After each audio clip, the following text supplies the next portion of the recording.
नमस्कार मंडळी, नमस्कार.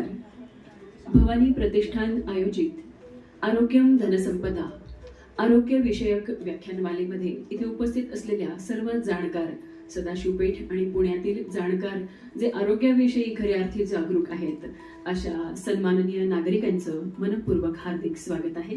काही काळातच डॉक्टर प्रमोदजी त्रिपाठी इथे उपस्थित होणार आहेत आणि काही क्षणातच आपण हा कार्यक्रम सुरू करणार आहोत. आणि या व्याख्यानमालेचा लाभ घेण्यासाठी इथे उपस्थित असलेल्या सगळ्यांचं पुनश्च एकदा हार्दिक स्वागत भवानी प्रतिष्ठानच्या वतीने. आज आपण व्याख्यानाचा लाभ घेणार आहोत. त्याचा विषय आपल्याला सगळ्यांना माहितीच आहे, डायबिटीस अर्थात मधुमेहापासून मुक्ती, ज्याचं मार्गदर्शन करणार आहेत डॉक्टर प्रमोदजी त्रिपाठी. उद्या याच ठिकाणी याच वेळी इथं 2 व्याख्यानं होणार आहेत. त्यातील पहिलं व्याख्यान असणार आहे डॉक्टर आदित्य केळकर यांचं डोळ्यांचे आजार आणि आरोग्य या विषयावर. त्यानंतर डॉक्टर अमोल रेगे यांचं व्याख्यान असणार आहे सांधे, मान, पाठ, कमरेचे दुखणं आणि यावर उपचार काय या विषयावर.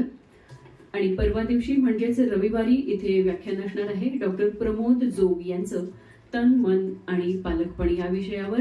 आणि डॉक्टर सौ अवंती दामले यांचं स्त्रियांचे आरोग्य आणि आहार. विद्येचं माहेरघर, व्याख्यानमालांचं माहेरघर आणि व्याख्यानांना तितकीच दाद देणाऱ्या श्रोत्यांचं शहर म्हणजे पुणे शहर. आणि या पुणे शहरातल्या या भावे प्रशाळेमध्ये आपण ही व्याख्यानमालेचा आस्वाद आणि आनंद घेणार आहोत आणि रोगमुक्त होण्याचा एक पाऊल पुढे जाणार आहोत. यासाठी इथे उपस्थित असलेल्या सगळ्यांचं मनपूर्वक हार्दिक स्वागत भवानी प्रतिष्ठानच्या वतीने. काही काळातच डॉक्टर त्रिपाठी इथे येणार आहेत आणि आपण हा काही क्षणातच कार्यक्रम सुरू करणार आहोत. धन्यवाद.